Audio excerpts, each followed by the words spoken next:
ಇನ್ನು ರಾಜಕೀಯದಲ್ಲಿ ಸಾಕಷ್ಟು ಬೆಳವಣಿಗೆಗಳಾಗ್ತಾ ಇವೆ. ಸಚಿವ ಸಂಪುಟ ಪುನರ್ರಚನೆಗೆ ಒತ್ತಡದ ಬೆನ್ನಲ್ಲೇ ಸಿಎಂ ಮಾಸ್ಟರ್ ಪ್ಲಾನ್ ಮಾಡ್ತಾ ಇದ್ದಾರೆ.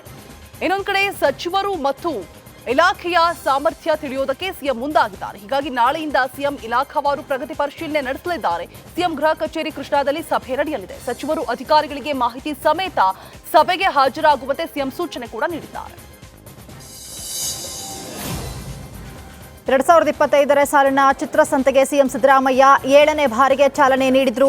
ಚಿತ್ರಕಲಾ ಪರಿಷತ್ನಲ್ಲಿ ಕಾರ್ಯಕ್ರಮ ನಡೀತಾ ಇದೆ. ಈ ಬಾರಿ ಚಿತ್ರಸಂತೆ ಹೆಣ್ಣು ಮಕ್ಕಳಿಗೆ ಅರ್ಪಣೆ ಮಾಡಲಾಗಿದೆ. ಸಿಎಂ ಸಿದ್ದರಾಮಯ್ಯ ಕಲಾವಿದರು ಬಿಡಿಸಿರುವಂತಹ ಚಿತ್ರಗಳನ್ನು ವೀಕ್ಷಿಸಿದ್ರು. ಸಚಿವರಾದ ಭೈರತಿ ಸುರೇಶ್, ಎಂಸಿ ಸುಧಾಕರ್ ಸೇರಿ ಹಲವಾರು ಮಂದಿ ಭಾಗಿಯಾಗಿದ್ದರು.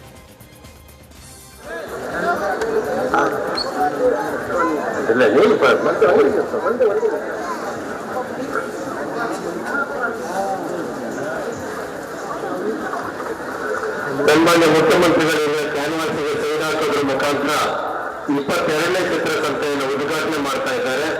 ಅವರಿಗೆ ಚಿತ್ರಕಲಾ ಪರಿಷತ್ನ ಪರವಾಗಿ ಹೃತ್ಪೂರ್ವಕವಾದ ಅಭಿನಂದನೆ. ಸಚಿನ್ ಆತ್ಮಹತ್ಯೆ ಕೇಸ್ನಲ್ಲಿ ದಿನವೂ ಟ್ವಿಸ್ಟ್ ಸಿಗ್ತಾ ಇದೆ. ಪ್ರಿಯಾಂಕ್ ಖರ್ಗೆ ಆಪ್ತರ ಹೆಸರು ಕೇಳಿ ಬಂದಿರುವಂತಹ ಹಿನ್ನೆಲೆ ಪೊಲೀಸರು ಪ್ರಕರಣವನ್ನ ಮುಚ್ಚಿ ಹಾಕೋದಕ್ಕೆ ಯತ್ನಿಸ್ತಾ ಇದ್ದಾರೆ ಎನ್ನುವ ಪ್ರಶ್ನೆ ಕೂಡ ಮೂಡಿದೆ.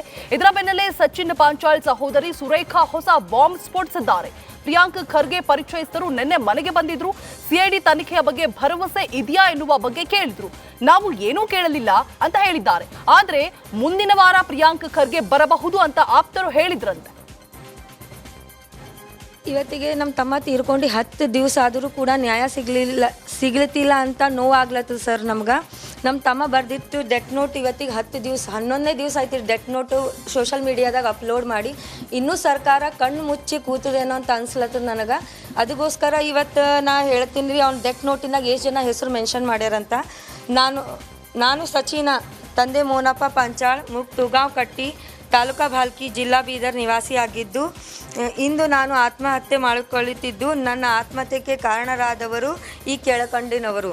ಸರ್, ಅವ್ರಿಗೆ ನಾಚಿಕೆ ಬರ್ಬೇಕ್ರಿ. 8 ಜನಕ್ಕೂ ಕೂಡ ಅವ್ರ ಹೆಸರು ಮುಂದೆ ಕೂಡ ಏನು ಹಚ್ಚಾರಿ, ಶ್ರೀ ಅಂದ್ರೆ ರೆಸ್ಪೆಕ್ಟ್ ಕೊಟ್ಟು, ಅವ್ರು ತೊಂದರೆ ಕೊಟ್ಟರು ಕೂಡ ಅವ್ರಿಗೆ ಏನು ಕೊಟ್ಟಾರ, ಮಾನ ಕೊಟ್ಟು ಹೆಸರು ಬರ್ದಾರ ಸರ್. ಇವತ್ತಿಗೆ ನಮ್ಮ ತಮ್ಮ ತೀರ್ಕೊಂಡು 10 ದಿವಸ ಆದರೂ ಕೂಡ ನ್ಯಾಯ ಸಿಗ್ಲತ್ತಿಲ್ಲ ಅಂತ ನೋವಾಗ್ಲತ್ತದ ಸರ್. ನಮ್ಗೆ ನಮ್ಮ ತಮ್ಮ ಬರೆದಿತ್ತು ಡೆತ್ ನೋಟ್. ಇವತ್ತಿಗೆ 10 ದಿವಸ 11ನೇ ದಿವಸ ಆಯ್ತು ಡೆತ್ ನೋಟು ಸೋಷಲ್ ಮೀಡಿಯಾದಾಗ ಅಪ್ಲೋಡ್ ಮಾಡಿ. ಇನ್ನೂ ಸರ್ಕಾರ ಕಣ್ಣು ಮುಚ್ಚಿ ಕೂತದೇನೋ ಅಂತ ಅನ್ಸ್ಲತ್ತದ ನನಗೆ. ಅದಕ್ಕೋಸ್ಕರ ಇವತ್ತು ನಾ ಹೇಳ್ತೀನಿ ರೀ, ಅವ್ನ ಡೆತ್ ನೋಟಿನಾಗ ಎಷ್ಟು ಜನ ಹೆಸರು ಮೆನ್ಷನ್ ಮಾಡ್ಯಾರಂತ. ನಾನು ಸಚಿನ ತಂದೆ ಮೋನಪ್ಪ ಪಾಂಚಾಳ್, ತುಗಾಂವ್. ಬಸ್ ಟಿಕೆಟ್ ದರ ಏರಿಕೆ ಖಂಡಿಸಿ ಬೆಂಗಳೂರಿನಲ್ಲಿ ಆಕ್ರೋಶ ಕಟ್ಟೆಯೊಡೆದಿದೆ. ಕೆಆರ್ಎಸ್ ಪಕ್ಷದ ಕಾರ್ಯಕರ್ತರು ಮೆಜೆಸ್ಟಿಕ್ನಲ್ಲಿ ಪ್ರತಿಭಟನೆಯನ್ನು ನಡೆಸಿದ್ದಾರೆ. ಈ ವೇಳೆ ಪೊಲೀಸರು ಮತ್ತು ಕಾರ್ಯಕರ್ತರ ನಡುವೆ ತಳ್ಳಾಟ, ನೂಕಾಟ ನಡೆದಿದೆ. ಬಿಎಂಟಿಸಿ ಬಸ್ ಸ್ಟ್ಯಾಂಡ್ನಲ್ಲಿ ಪ್ರತಿಭಟನೆಗೆ ಅವಕಾಶ ನೀಡದಕ್ಕೆ ವಾಗ್ವಾದ ನಡೆಯಿತು. ಪೊಲೀಸರು ಪ್ರತಿಭಟನಾಕಾರರನ್ನ ವಶಕ್ಕೆ ಪಡೆದರು.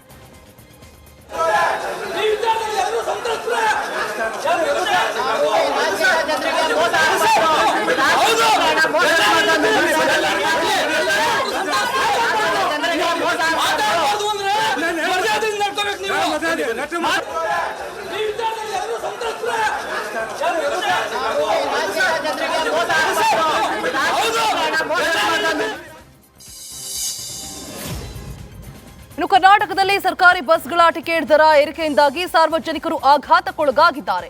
7 ರಿಂದ 115 ರೂಪಾಯಿವರೆಗೂ ಕೂಡ ದರ ಏರಿಕೆ ಆಗಿದೆ. ಈಗ ಆಟೋ ರಿಕ್ಷಾ ಚಾಲಕರು ಕೂಡ ದರ ಏರಿಕೆಗೆ ಒತ್ತಾಯಿಸ್ತಾ ಇದ್ದಾರೆ. 1 ಕಿಲೋಮೀಟರ್ಗೆ 5 ರೂಪಾಯಿ, 2 ಕಿಲೋಮೀಟರ್ಗೆ 10 ರೂಪಾಯಿ ಏರಿಕೆ ಮಾಡುವಂತೆ ಆಗ್ರಹಿಸ್ತಾ ಇದ್ದಾರೆ. ನಮಗೂ ಜಾಸ್ತಿ ಮಾಡಿಕೊಡಿ, ರಿಕ್ವೆಸ್ಟ್ ಮಾಡ್ಕೊಡಿ ಸರ್ಕಾರಕ್ಕೆ.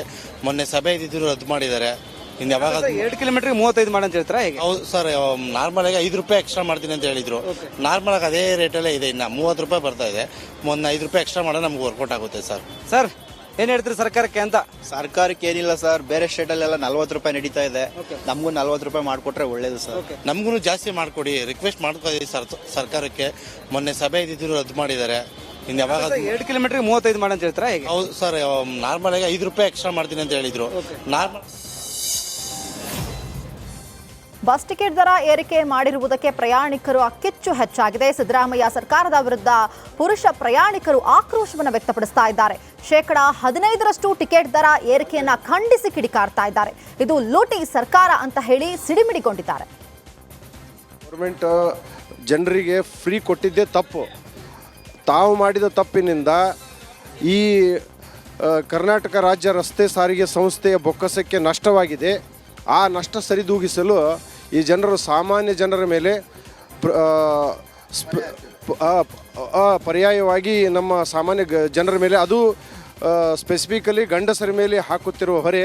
ಗಂಡಸ ಮಕ್ಕಳು ಬಸ್ನಲ್ಲಿ ನಿಂತುಕೊಂಡು 15% ಹೆಚ್ಚಿಗೆ ಟಿಕೆಟ್. ಸರ್ಕಾರಿ ಬಸ್ನಲ್ಲಿನ ದರ ಏರಿಕೆಯನ್ನ ಖಂಡಿಸಿ ಬಿಜೆಪಿ ವ್ಯಂಗ್ಯವಾಡಿರುವುದಕ್ಕೆ ಸಚಿವ ರಾಮಲಿಂಗಾರೆಡ್ಡಿ ಕಿಡಿಕಾರಿದ್ದಾರೆ. ನಿಮ್ಮ ಸರ್ಕಾರ ಇದ್ದಾಗ ದರ ಏರಿಕೆ ಮಾಡಿದ್ದೀರಿ, ನಿಮ್ಮ ನೈತಿಕತೆ ಏನು ಅಂತ ಪ್ರಶ್ನೆ ಮಾಡಿದ್ದಾರೆ. ಇನ್ನು ಬಿಜೆಪಿಯ ಅವಧಿಯಲ್ಲಿ 7 ಬಾರಿ 47.8% ಪ್ರಯಾಣ ದರ ಏರಿಕೆ ಆಗಿದೆ. ಬಿಜೆಪಿಗೆ ನೈತಿಕತೆಯೂ ಇಲ್ಲ, ನಾಚಿಕೆಯೂ ಕೂಡ ಇಲ್ಲ ಅಂತ ಆಕ್ರೋಶವನ್ನು ವ್ಯಕ್ತಪಡಿಸಿದ್ದಾರೆ. ಬಸ್ ದರ 15% ಏರಿಕೆ ಮಾಡಿರುವುದಕ್ಕೆ ಮೈಸೂರಿನಲ್ಲಿ ಎಚ್.ಡಿ. ಕುಮಾರಸ್ವಾಮಿ ಕಿಡಿಕಾರಿದ್ದಾರೆ.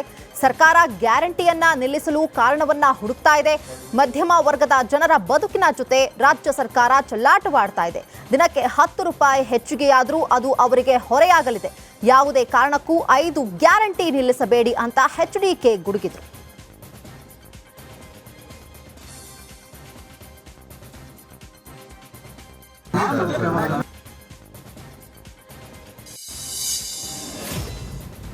ಇನ್ನು ಬಸ್ ದರ 15% ಹೆಚ್ಚಳವು ಇಂದಿನಿಂದಲೇ ಜಾರಿಯಾಗಿದೆ. ಕೆಲವೆಡೆ ಆಕ್ರೋಶ ವ್ಯಕ್ತವಾದರೆ ಮಂಗಳೂರಿನಲ್ಲಿ ವ್ಯಕ್ತಿಯೊಬ್ಬರು ದರ ಏರಿಕೆಯಿಂದ ಹೊರೆ ಆಗಿಲ್ಲ ಎಂದಿದ್ದಾರೆ.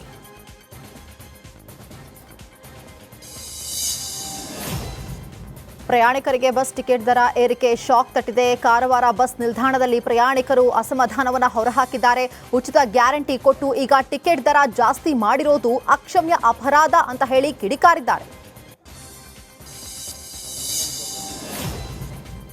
ಇನ್ನು ಹುಬ್ಬಳ್ಳಿಯಲ್ಲಿ ಬಸ್ ದರ ಹೆಚ್ಚಳ ಹಿನ್ನೆಲೆ ಪ್ರಯಾಣಿಕರು ಆಕ್ರೋಶವನ್ನ ವ್ಯಕ್ತಪಡಿಸಿದ್ರು. ಜನಸಾಮಾನ್ಯರಿಗೆ ಈ ರೀತಿ ಹೊರೆ ಹಾಕುವುದು ತಪ್ಪು.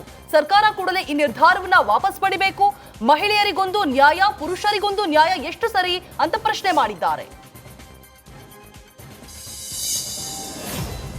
ಕರ್ನಾಟಕದಲ್ಲಿ ಸರ್ಕಾರಿ ಬಸ್ಗಳ ಟಿಕೆಟ್ ದರ ಏರಿಕೆಯಿಂದಾಗಿ ಸಾರ್ವಜನಿಕರು ಆಘಾತಕ್ಕೊಳಗಾಗಿದ್ದಾರೆ. 7 ರೂಪಾಯಿಯಿಂದ 115 ರೂವರೆಗೆ ಟಿಕೆಟ್ ದರ ಏರಿಕೆಯಾಗಿದ್ದು ಜನರ ಜೇಬಿಗೆ ಕತ್ತರಿ ಬಿದ್ದಂತಾಗಿದೆ. ಜನರು ಆಕ್ರೋಶವನ್ನ ವ್ಯಕ್ತಪಡಿಸ್ತಾ ಇದ್ದಾರೆ. ಬೈದರ್ನಲ್ಲಿ ಡಕೋಟಾ ಬಸ್ಗಳ ದರ್ಬಾರ್ ಹೆಚ್ಚಾಗ್ತಾ ಇದೆ. ರಸ್ತೆ ಮಧ್ಯೆ ಸರ್ಕಾರಿ ಬಸ್ಗಳು ಕೆಟ್ಟು ನಿಲ್ತಾ ಇದೆ. ಈ ಹಿನ್ನೆಲೆ ಪ್ರಯಾಣಿಕರೇ ಬಸ್ ನುಗ್ಗುವ ಪರಿಸ್ಥಿತಿ ಕೂಡ ಎದುರಾಗಿದ್ದು, ಬೀದರ್ ಹಮಾನಾಬಾದ್ ಸರ್ಕಾರಿ ಬಸ್ ನೌಬಾದ ಬಳಿ ಕೆಟ್ಟು ನಿಂತಿದ್ದು ಪ್ರಯಾಣಿಕರೇ ತಳ್ಳುವಂತಹ ದೃಶ್ಯ ಕಂಡು